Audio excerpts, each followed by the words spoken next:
All right, we looked at some pretty flowers, but now we got to do a little business and talk a little bit about culture in the garden. The early garden has a few problems, unique, and it's about flowers being blotchy or misshaped or not opening.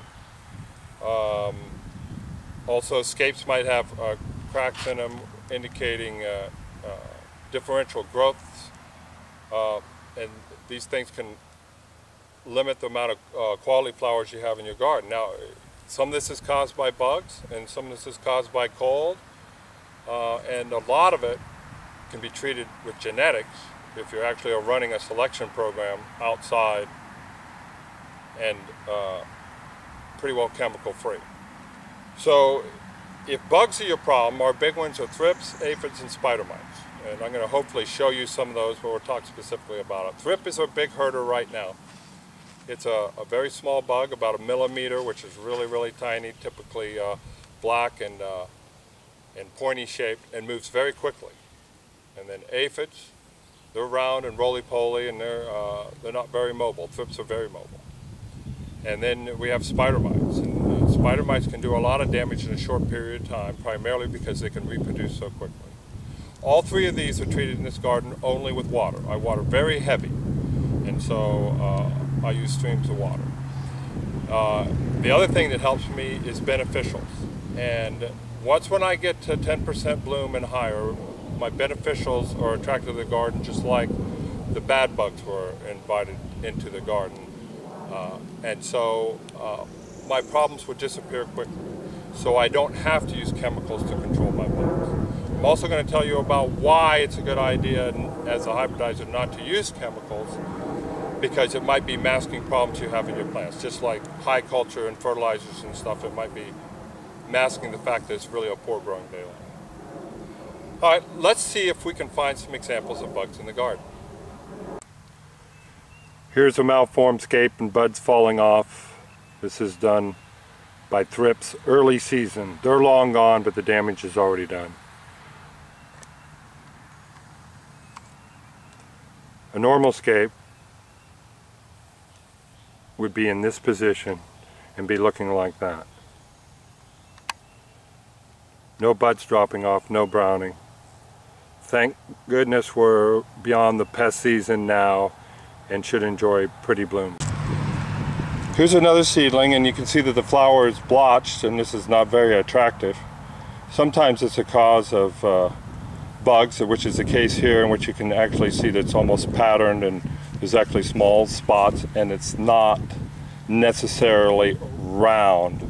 If it was water damage or water spotting, it'd typically be round, and these are two different problems. Here we're looking at a scape, and you can see there's a big break in the scape itself. It's called blasting, and it's due to differential growth. In other words, if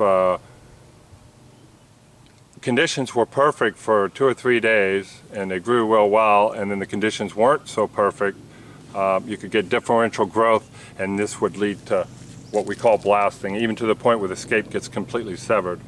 This can be a problem the whole season, so it's one of the reasons why the growers recommend not feeding excessive nitrogen during scape building. One of the worst bugs I have in the garden as far as doing damage to the actual flowers and plants is the grasshopper. I asked my ag agent of how I deal with it, and he says, get 2 bricks, and I looked at him funny and says, you slap them together with a grasshopper in between it.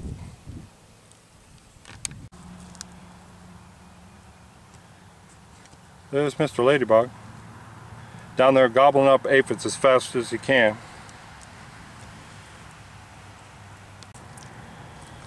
This daylily foliage is kind of mosaicked, and if you see, it's kind of got lighter patches on it. This is your classic spider mite damage. Spider mites are very, very tiny. Some people can't even see it with their eyes.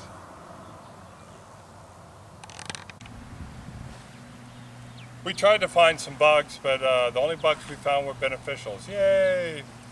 Just 2 short weeks ago, I had a lot of aphids and a lot of thrips. I could actually see them in the crowns of all the plants. 2 short weeks ago, I had a lot of aphids and a lot of thrips. I could actually see them in the crowns of all the plants. Now, as you saw, I have ladybugs running all over my garden, and they are devouring the thrips and the aphids. We saw some blotchy flowers, you know, some non-openers. Maybe cold mornings have kept scapes short or didn't keep them open. Now this is where selections is all about.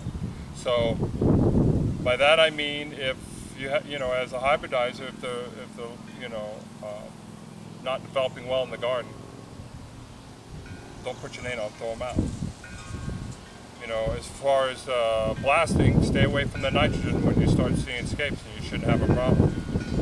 And as far as treating for bugs, I won't use chemicals in my garden. Miticides for using against spider mites is extremely deadly to animals and aquatic animals, and I have a pond right in there. But the big thing, and I alluded to this at the beginning, is the genetics. This is all about genetics. In other words, through selection, I should be throwing these things out. I can tell you that I know growers that have never used insecticides, and they throw away tons of plants in the early season because the thrips have beat them up so bad.